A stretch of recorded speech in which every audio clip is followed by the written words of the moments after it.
There's a well-known quote attributed to Eleanor Roosevelt that says, "Do something that scares you every day." But what does that actually really mean? And by pushing yourself outside your comfort zone, does that kind of work when it comes down to personal or professional growth? Now, for me, anything that kind of pushes you out of your comfort zone will bring a sense of fear. And sometimes that can be a small sense of fear, sometimes it can be a big sense of fear. And what I find a lot of times when people quote the Eleanor Roosevelt quote, they usually mean go do something big. So it's usually like jump out of an aeroplane or bungee jump or some other kind of really fearful event, some artificial fearful event in some respects. And while these will be scary, not every activity doesn't have to be like that to cause a kind of fear. And sometimes that fear, the everyday fear effectively, can be as simple as just simply calling a client, especially for example if it's a client that you know is already angry or because something's gone wrong potentially, or it could be cold calling if you're a salesperson, picking up that phone, actually making that kind of first call of the day. It could be apologising to your brother because you've had an argument or something, or it could just be being the first person to say I love you when you're having a relationship with someone that you're dating, that kind of fearful moment, the realisation, do they actually love you back? And now, don't get me wrong, I think there's a difference between doing something that scares you every day and doing something that's quite foolish. So, I wouldn't personally advocate anybody goes ahead and tries to cut off their own arm, because that would be a scary event, but also it's quite crazy. And likewise, I wouldn't advise a young woman to walk alone in a park at midnight when there's no light and nobody else around, because it's probably not the wisest idea. But to be able to seize the moment and take that everyday fear piece. So for example, asking for a promotion at work, or taking that time out to actually take care of yourself, because you're going to have to do that before you can take care of others. So the fear of actually people judging you, that you're looking after yourself, you put yourself first, or even things like the fear of setting up a business, or even have a conversation with somebody about something that's worrying you. These are real everyday fears that can be tackled, and I think when I think of the Eleanor Roosevelt quote, these are the fears that she talks about. So when we talk about pushing yourself outside your comfort zone, my short answer is yes. The reason that all people live in a state of this kind of human dichotomy is they're always inside and outside their comfort zone. And when they're in their comfort zone, they feel confident, they feel certainty, there's safety, order, stability in the comfort zone, and it's comfortable in the comfort zone because it's predictable. There's routine, there's reliability, and people like to feel this way for a period. The comfort zones come with their own limitations. If you can't move beyond your sofa, then it's going to be quite a small world, and those limitations, when you can look at it from above, it can become things like boredom, where the life starts to just feel mundane and joyless, and they kind of crave the opposite. So you've heard the phrase grass is only greener on the other side, right? And when you kind of crave this opposite, you then start looking for things like choice and variety and something that kind of brings interest to your life, because you want to feel like you have freedom and you have that kind of ability to choose, have options and flexibility. If you want to just go out and book a holiday last minute, you just want to go out and book a holiday last minute, right? And that means that becoming the person who becomes the most flexible then feels like you become the person who's the most free.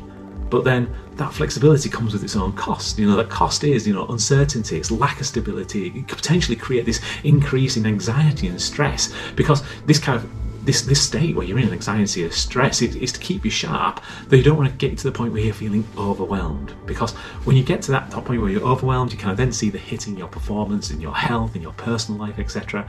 And this can be seen all the time. For example, when we look at how you need resistance to make your muscles grow. So you create that stimulus, that create this change that allows your muscles to grow, but at the same time you need that time to rest, where you've got to be in that comfort zone where you can relax, you can have that predictability, and you can allow them to actually take on the nourishment they need. So pushing yourself past your comfort zone into your growth zone, your learning zones, really can help you master new skills.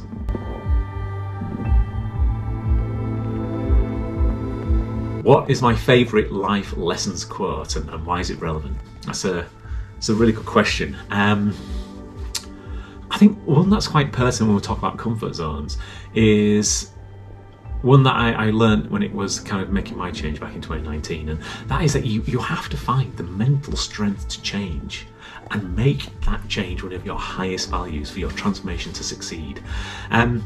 And it made me stop and think and reflect on what's truly important in my life. So while I was helping organisations identify their kind of key values and purpose for being, I started to use similar kind of skills to examine the top 3 things that are important in my life. That being, my family, my friends, my clients. And then if I could understand what would happen if I didn't change, how would that impact how would it impact my values effectively on being able to, for my family, I want them to be able to grow, I want them to use me as a springboard to their greatness.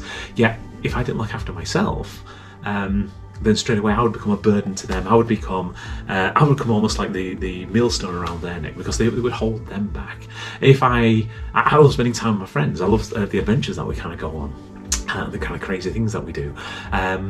But again, if I wasn't healthy, if I wasn't fit, if I didn't kind of push my own comfort zone to challenge myself to become even better, then I'd just be in a position where I couldn't go on all these adventures. I couldn't do the 110-mile hikes for charity. I couldn't push myself to try and run marathons, etc., because my body would let me down at that point in time, and I would let my friends down. I would be able to help them do the things that they like to do or when they need support, etc.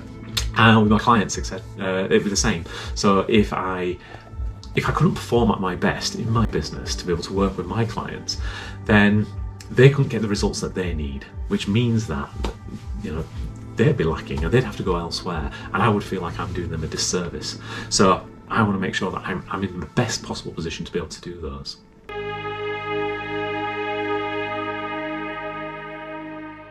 So is there a particular book, podcast, film that made a significant impact on me, and why? You know what? There are so many books and films and people that have kind of made an impact on me over the years that it's really hard to identify just one. But I think if you put me on the spot right now, I'd have to say that for me, curiosity is a really valuable and powerful skill. That, I know the old quote says, curiosity killed the cat, but the thing is, we're not cats, we're humans, and while it might be fatal for cats, it's not fatal for us. In fact, it's essential to human development, to innovation, etc., that we kind of use our curiosity, our imagination, etc., to move beyond, what we've just got, and accepting things for what they are, and actually think about what things could be and how we could do that, and kind of working out how those combinations can provide more stunning and unexpected results. And it's great that we kind of live in this age where that's happening all the time. I mean, let's take a really famous one. So like the iPhone, for example, arguably one of life's most changing innovations. But if we kind of look at the history behind it, the whole process of it started back in the 1970s. Because, the 70s was an amazing decade for innovation and technology. You had Motorola, they created digital mobile phone technology, so that phone cells would work. You could basically wander around having a crystal clear signal and having those great conversations for the first time ever. The Digital Audio Broadcasting Group created their Eureka project, where being able to digitally encode audio. And Kodak themselves, probably one of the most famous companies in the world for photography, invented the digital camera. Available to store images as a digital file.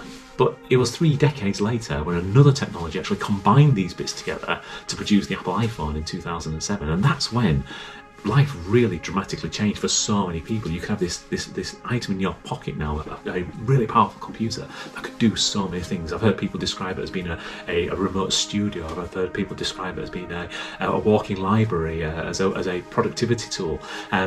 And today, I think not many people would describe it as a phone, making phone calls, which is quite interesting. So my appreciation of this, and also a way that I've tried to live my life, comes from a quote by Vesuvius, a Roman architect and engineer from around about 25 BC, so the 1st century. And he said that an ideal architect should be a man, or one, of letters, a skillful draftsman, a mathematician, familiar with historical studies, a diligent student of philosophy, acquainted with music, not ignorant of medicine, learned in the responses of jurisconsult, familiar with astronomy and astronomical calculations. And to me, this means that you need to be somebody who is ever curious, being knowledgeable across a number of different disciplines, and bringing together solutions to real problems for the betterment of people.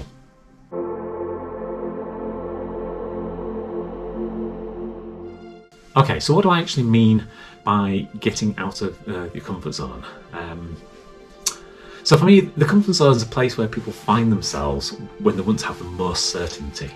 When they're in the comfort zone, life is easy, it's safe, it's ordered, it's predictable. And that kind of level of stability provides a level of confidence that things are going to carry on the way they are. However, it also comes with some self-imposed limitations for being in the comfort zone, which may find stifling or even a breeding ground for that boredom, and you kind of wish that things would change over time.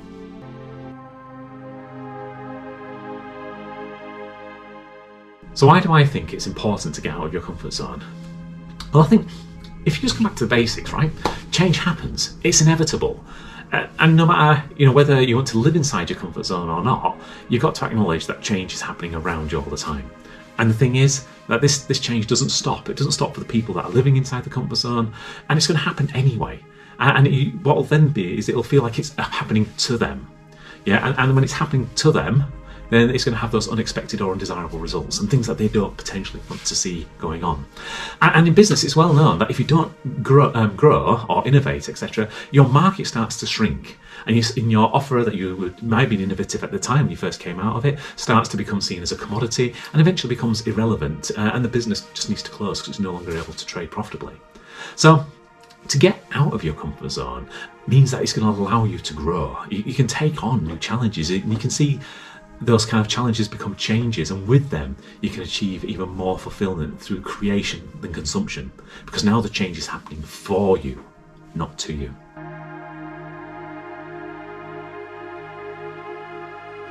Is it possible to grow without leaving your comfort zone? I'll give you an example of what I was told. So I had the privilege of chatting to an ultra marathon runner about 20 years ago about the whole idea of comfort zone, learning zones and panic zones, etc. And I love the analogy that he gave because he kind of saw the comfort zone as this kind of hula hoop, right? So you kind of stood there and you're stood in your life and you've got your hula hoop, and this is where most people are. They just live inside this hula hoop, inside this comfort zone. And with the hula hoop you can kind of push it a bit further forward, so the front of it comes here. You kind of shuffle further forward so that the hoop goes behind you, you've got more space, and when you're touching the front of the hula hoop, you kind of drag it forwards again, don't you? And you kind of shuffle that little bit more forwards. And a lot of people spend their lives doing this, just basically shuffling in this kind of space. So they are growing, but not really getting very far because they're not really pushing themselves any further, just the edge of their hula hoop. So he kind of advocated, grabbing hold of your hula hoop and just throwing it out as far as you possibly could, and then running as fast as you possibly can to catch up with this. And for him, this is how he used it to push himself in all sorts of ways. So he was an ex-footballer who went on to kind of start running marathons. He started to find marathons a bit too sedate, so he started doing like 3 marathons a month. And why wouldn't you, really? And that was just a bit too easy for him, so he thought, okay, I'm going to start doing triathlons, which then led into doing Ironmans, then into ultra triathlons. And then when that became just too easy for him, he started to invent his own, such as I think he swam the Straits of Gibraltar, then he cycled up from Gibraltar to Monaco, and then he ran from Monaco to Cannes. I mean, when I think about that, I can't even think of how you managed to do that. But for him, he just kept pushing his comfort zone to make that happen. So do I believe you can actually grow inside your comfort zone? I think yes. However, it's so limited, it's so small, it's so safe. It's a bit like saving money in a bank account where you're only getting maybe 0.5% of an interest or 1% interest. Now, yeah, you're going to get growth, but it's not going to be great. Whereas if you're going to see some real financial growth coming, then what you would look to do is kind of invest that money somewhere. You might invest it in a business, for example, where you're receiving 10, 20, 50% year on year back on that as a return on investment. But that means breaking out of your comfort zone and doing something that's different and investing effectively in you.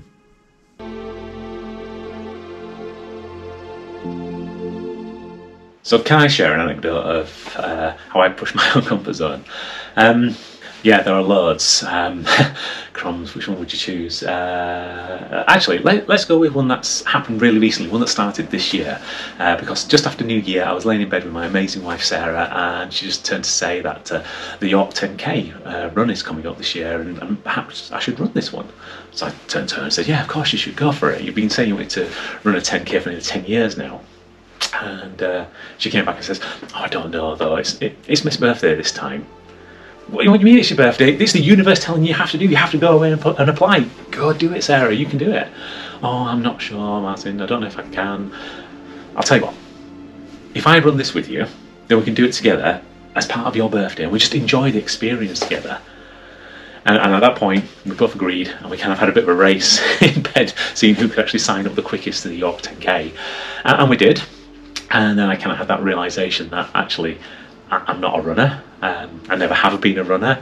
When I was overweight, running just simply wasn't an option at all. And before that, and even today, I'm an asthmatic. So the idea of running is quite a daunting prospect, because with asthma I have been hospitalised before because I couldn't breathe. So this was pretty much pushing me well outside my comfort zone, because I've lived so long not being a runner, and not being a runner is my comfort zone effectively.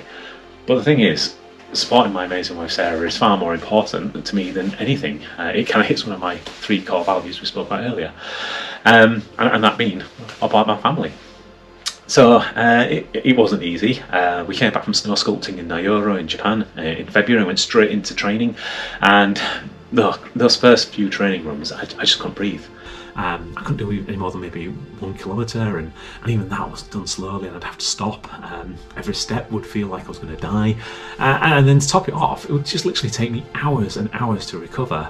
I remember Sarah and I, we did a York park run. A friend of ours recommended do the park runs, and we were literally the first few we came back, it took us maybe 20 minutes to get into the car and drive back home. When we got back home, the afternoon was just completely written off. Though, you know, we capitalised on that initial momentum. We knew it was going to be difficult, but we built repetition into it, consistency, perseverance, and along with taking some great advice and learning a bit more about breathing techniques and different training methods, little by little things started to change, right?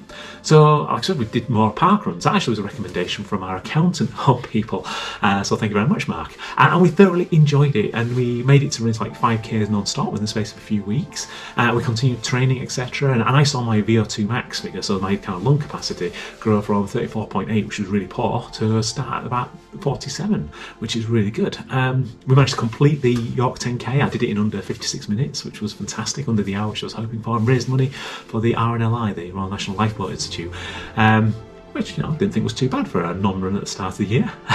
So I did this foolish thing. I kind of applied for the London Marathon to see if I could get in. I didn't get in on the ballot, but a friend of mine, Gabe, who's an ultramarathon runner himself, he suggested, why don't you take part in the Milton Keynes Marathon? It's on the 5th of May next year, which is the same date as my birthday, and it's a really nice event, small, a bit more low-key than the London Marathon.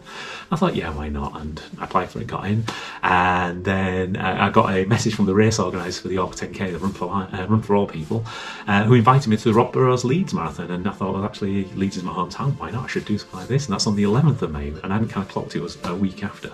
So I've got 2 marathons now to do.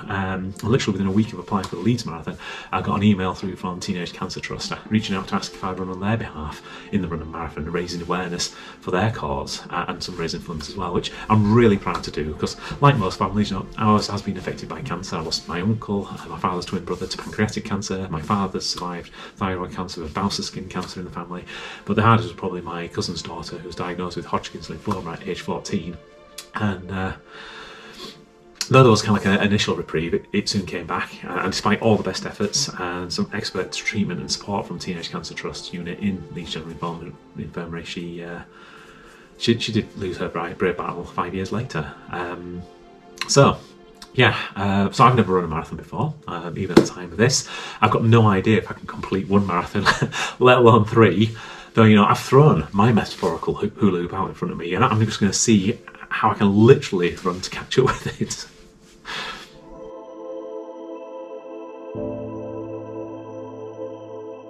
So what are 5 ways I believe you can push past your comfort zone to grow both personally and professionally?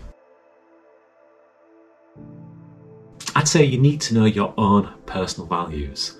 And as like I said earlier, when we were talking about my own personal values, it's at the times of stress that actually you need what those values are, because these are things that are going to keep you on track, so you don't get derailed when it comes to moving beyond your comfort zone, because there's something bigger, there's something greater out there, and that kind of keeps you able to kind of be motivated to do that.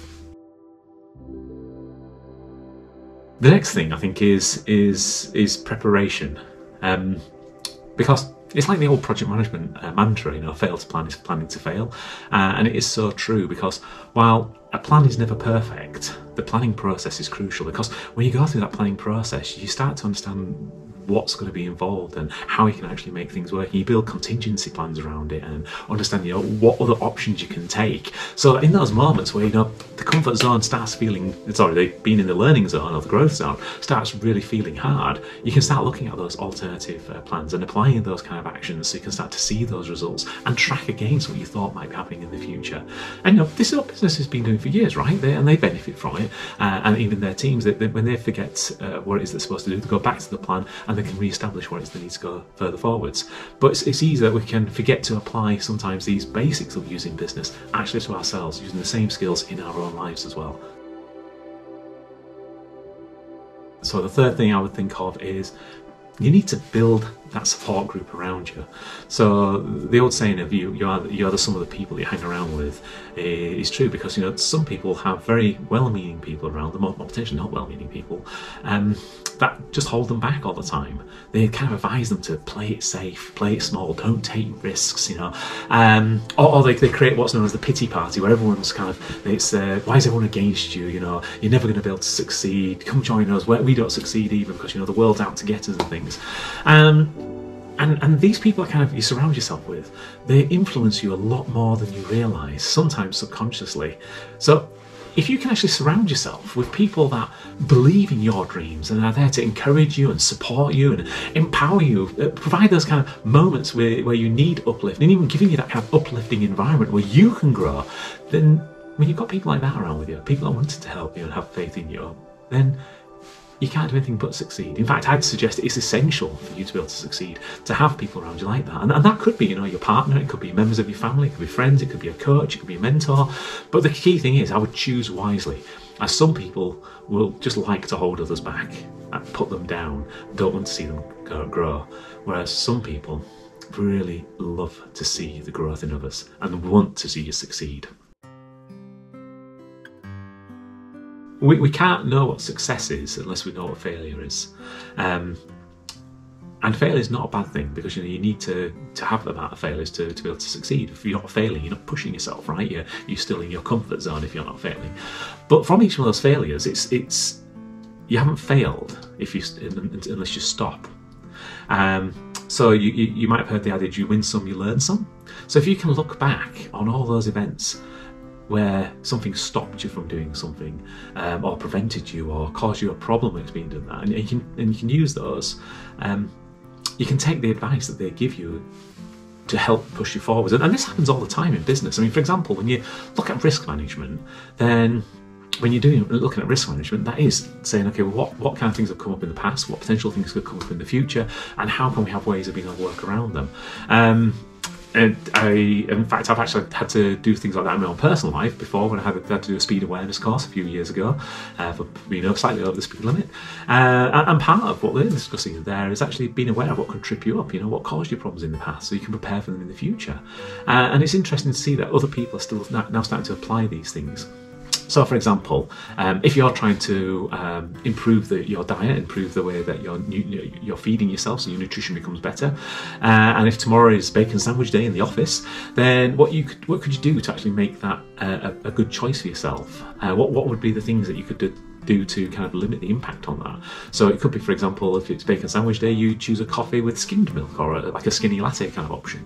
It might be that you choose to have or might even actually allocate the calories that you need from your plan into having that bacon sandwich. But the thing is, whenever you're trying to overcome a habit or something that's causing you problems, you can't just stop doing the habit, you've got to replace it with another one. And good ways of being able to do this is associate that old habit with pain, and then you can replace it with something that you really do enjoy.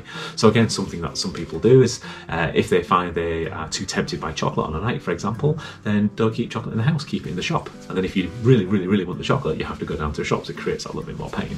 So being prepared in advance, knowing kind of things that do trip you up, knowing things that do cause you problems as you kind of move beyond your comfort zone, can mean that you've then got ways, you've got coping mechanisms, you've got ways of being able to get around the problem, you've got ways of being able to preempt it, which means that it's going to keep you on track as you push forwards.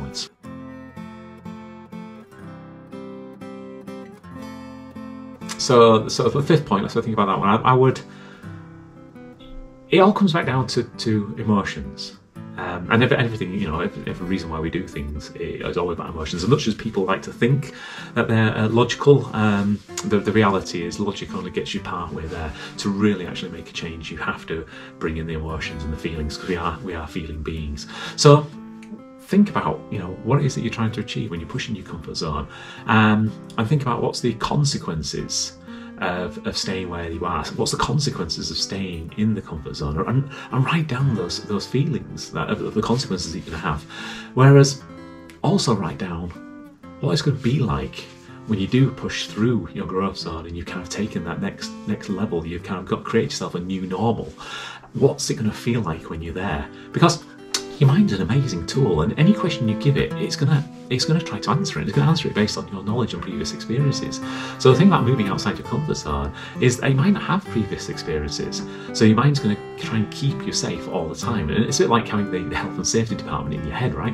So without good questions and a clear vision of what your future could look like, your mind's going to wrap you up in the metaphorical bubble wrap and cotton wool, and it's going to keep you safe before you can even blink. Whereas if you kind of fight those instincts and keep yourself from running to the hill by really painting an amazing picture of what your life could be like, and give it as much vivid description as you can, be as specific as you can, then your mind's also got a way of making that true as well. Look at how many great inventions have started exactly in that way.